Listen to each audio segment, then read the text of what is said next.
It's Jeremy from Matrix Integrated in Bend, Oregon again.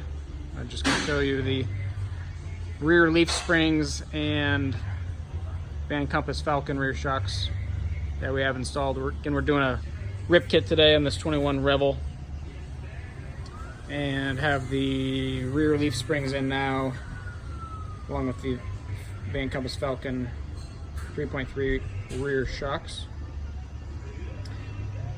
So I'll show you the factory springs here. So factory leaf springs, which is a 2-leaf. We're upgrading it to the Agile rear leaf springs, which are rated at 5,400 pounds. Typically on a Revel, we do a 4,700 pounds rear spring pack. This client wanted extra in the rear because he's going to eventually have us add the Agile 28-gallon rear auxiliary fuel tank in the spare tire area.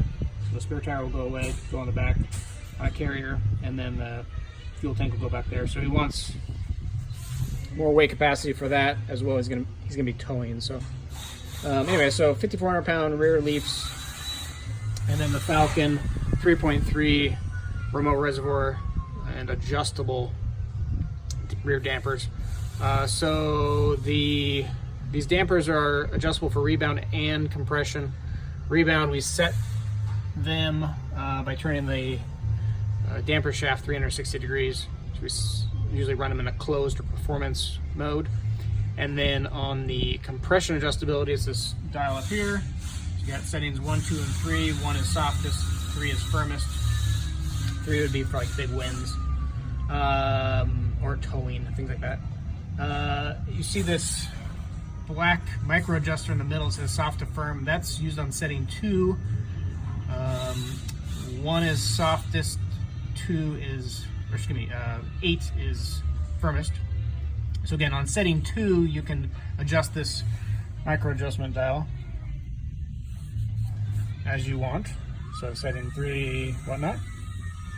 We run it called 2-4 for clients, just to start them off so they can get a sense of it. So again, when you need to, let's say you're driving through big winds and you wanted to adjust the this is a low speed compression adjustability, you would just, simple as that, just click the adjuster to setting 3, firmest, back to setting 2. Typically you're going to run setting 2 on a built out van like a Revel, a Storyteller, or a custom interior van.